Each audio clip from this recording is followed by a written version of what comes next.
இந்த பெலங்காமுஞ்சி மீனா ஜெயிச்சுட்டு வாரேன்னு ஊர் வாயில விழுந்தா, இவ கடைசில என் மகன் வாழ்க்கை போச்சு.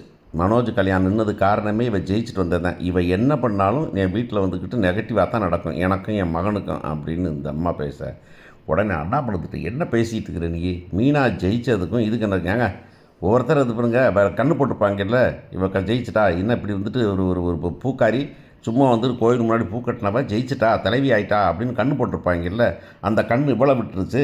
என் மனோஜ் பார்த்துருச்சு. அங்கேருந்து அமெரிக்கா பொண்ணு ஆசையாக வந்தா, கடைசியில் அந்த கல்யாணம் நின்று போச்சே அப்படின்னு சொல்லிட்டு நம்ம அம்மா இருக்குதே விஜயா புலம்புற கதை தான் போக போகுது அப்படின்னு நினைக்கிறோம். இந்த இடத்துல வந்துட்டு இந்த எலெக்ஷன் சீன் ரொம்ப நல்லாவே இருந்தது அப்படின்னே சொல்லலாம். அது என்னமோ ஒரு பிளான் பண்ணி பண்ண மாதிரி இந்த எலெக்ஷன் டைமில் பண்ணதுனால ரொம்ப நல்லா இருந்தது. இதில் இந்த முத்து, மீனா இவங்க பிளான் பண்ணுறதும், அதில் வந்துட்டு மீனா வந்து ரொம்ப சட்டிலாக, ரொம்ப அமைதியாக, ரொம்ப சத்தம் போடாமல் பண்ணுறதும், அவ்வளவுக்கு பிறகும் கத்தி குத்து வாங்கின பிறகும் வந்துக்கிட்டு அந்த பொண்ணு ஒரு டைமில் துவந்து போனாலும் அடுத்து வரும்போது அவங்க மற்றவங்களாம் சொல்கிறத கேட்டு ஆமாம்மா நான் எலெக்ஷன் நிற்கணும், நான் ஜெயிக்கணும், மற்றவங்க நல்லது பண்ணணும் அப்படிங்கிறதுக்காக துணிஞ்சு நிற்கிறது ரொம்ப நல்லாயிருக்கு.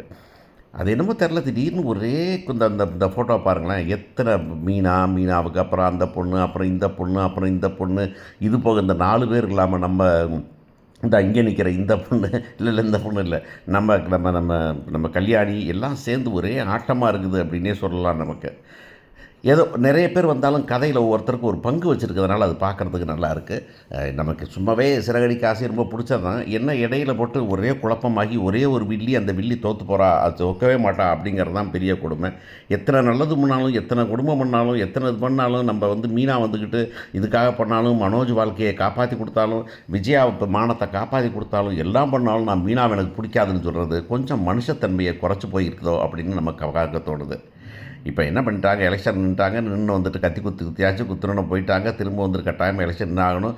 அதில் மீனா வந்துட்டு சொல்கிறது ரொம்ப நல்லா இருக்குது. எனக்கு எலெக்ஷன் நிற்கிறது பிரச்சனை இல்லை, ஆனால் குத்த வந்தவன் என்ன குத்த வரல, குத்த வந்தவன் குத்து வந்தான், அவர் வயசு விசுருக்கு என்னமா ஆயிருமோ அப்படின்னு நினச்சி பார்த்தாவே எனக்கு பக்குன்னு பயமாக இருக்குது அப்படின்னு சொல்கிறது. இதெல்லாம் இல்லை, அதெல்லாம் நம்ம பார்த்துக்கலாம் அப்படின்னு சொல்லிட்டு ரவி இந்த பக்கம் வந்துக்கிட்டு நம்ம இப்போ ஸ்ருதியோட இந்த இந்த இந்த தங்கச்சி பொண்ணு எல்லாம் ஸ்வேதா எல்லோரும் சேர்ந்து பக்கமாக நிற்கிறது ரொம்ப நல்லா இருக்குது. இப்போ என்ன கொடுமைன்னா, இவங்கெல்லாம் பக்கத்தில் நின்று நம்ம தங்கச்சிக்காரி இருக்குது, தங்கச்சிக்காரி கொஞ்சம் கொஞ்சமாக வந்துட்டு ஆக்டிவ் ரோலில் இல்லாமல் போக வேண்டிய நிலைமைக்கு போயிடுச்சு அப்படிங்கிறத ரொம்ப கொடுமையான சமாச்சாரம். அந்த புருஷங்காரன் என்னன்னு தெரியல, அவனுக்கு கொஞ்ச நாள் லீவ் கொடுத்துருப்பாங்க போல இருக்குது போலீஸ்காரருக்கு. இப்போ போலீஸ்காரர் எப்போ வராருன்னு தெரியல நமக்கு.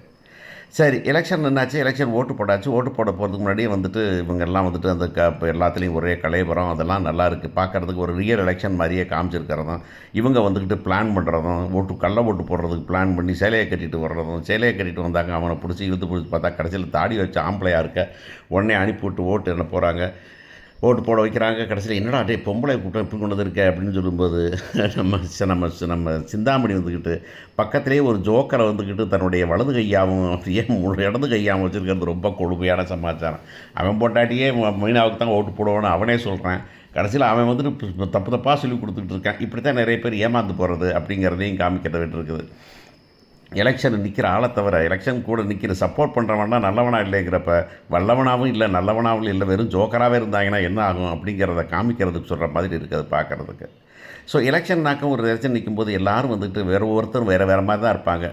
நம்ம கட்சியெல்லாம் இது பாலிடிக்ஸ் எப்படி பண்ணுறாங்களோ அதே தான் இங்கே வந்துட்டு சின்ன எலெக்ஷன்லையும் பண்ணுறாங்கிறது காமிக்க வேண்டியிருக்கு.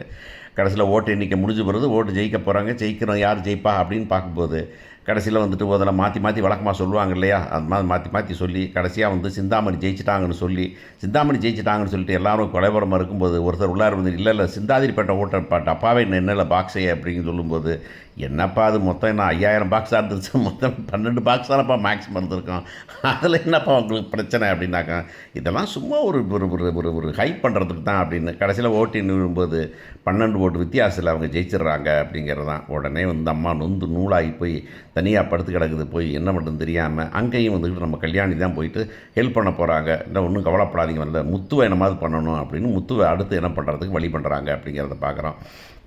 இந்த பக்கம் இவர் வந்துக்கிட்டு பரசுக்கு ஃபோன் பண்ணுறாரு, அண்ணாமலை ஃபோன் பண்ணி என்ன தெரியுமா சும்மா இல்லை ஏகப்பட்ட வாக்கு வித்தியாசம். ஐயோ அந்த அம்மா 42 முன்னிட்டில் இருந்துச்சு, நீங்கள் 12 ஓட்டு வித்தியாசம் இருக்காங்க, இதில் என்னையா நீ வேறு வந்துக்கிட்டு ஏகப்பட்ட ஓட்டு டிஃபரன்ஸில் ஜெயிச்சிருக்காங்க அப்படின்னு சொல்லும்போது ஜெயிச்சிட்டாங்கிறது தான் முக்கியம்.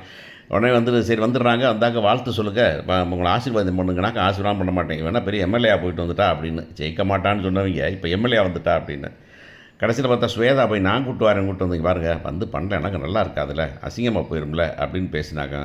சரி வேறு வழி இல்லை ஸ்வேதா சொன்னால் கேட்டாகணும் ஏன்னா அவன் தானே அவனுக்கு அமெரிக்கா மாப்பிள்ளை பார்த்துருக்கான்னு எல்லாமே தன்னுடைய எண்ணத்துக்காகவும் தனக்காகவும் மனோஜுக்காகவும் மட்டும் குடும்பம் நடத்துகிற ஒரு பொம்பளைகிட்ட இந்த ஆசீர்வாதம் தான் வாங்கி தொலையாட்டி என்ன அது ஆசீர்வாதம் தான் விளங்காது சொல்லுவாங்களே எப்பா நீ ரெக்கமெண்ட் பண்ணது ரெக்கமெண்ட் பண்ண போகிற ரெக்கமெண்ட் பண்ணாமல் கூட வேலை கிடச்சுன்னு நீ ரெக்கமெண்ட் பண்ணதில் வேலை கிடைக்கல அப்படிங்கிற மாதிரி சாமி வந்துட்டு இப்போ அண்ணாமலை சொன்னால் போதும் விஜயா சொன்னால் வருமா விஜயா என்ன மனசோட ஆசீர்வாதம் இது வரைக்கும் எத்தனை தடவை ஆசீர்வாதம் வாங்கியிருப்பாங்க எத்தனை தடவை கம்பல் பண்ணி ஆசீர்வாதம் வாங்கியிருப்பாங்க இதெல்லாம் விளங்குமா அப்படி என்ன விஜயா வந்து ஆசீர்வாதம் பண்ணிட்டு இருக்குது கொஷின் கேட்காம இல்லை.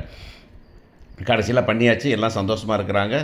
இப்போ என்னாச்சுனாங்க வந்துட்டு இப்போ நம்ம மனோஜுக்கு இப்போ மாப்பிள்ளை பார்க்க வரவங்க வந்துட்டு வீட்டுக்கு வராங்க. இன்றைக்கி என்கேஜ்மெண்ட் வந்து பண்ணலான்னாக்கா இவன் மோதிரத்தை தொலைச்சி போடுறான் அப்படிங்கிறது தான் அடுத்த கதை. எங்கடா இப்போ என்கேஜ்மெண்ட் மோதிரம் போச்சுன்னா தெரியலாமா அப்படின்னு வழக்கம் போல் சின்ன பையன் மாதிரி பேசிகிட்டு இருக்கிறது காணாமல் போச்சு. கடைசியில் இப்போ அவங்க வந்துடுறாங்க. என்ன நடக்கும் அப்படின்னாக்க வந்துட்டு பார்த்து என்கேஜ்மெண்ட் மோதிரம் பண்ணலாம்னாக்க இல்லை தொலைஞ்சு போச்சுனாக்க இதில் சகுனம் சரியில்லை கல்யாணம் அப்படி தான் நடந்தது வேணாம் அப்படின்ட்டு போயிட போகிறாங்க. விஜயா புலம்ப போகிறாங்க பார்ப்போம்.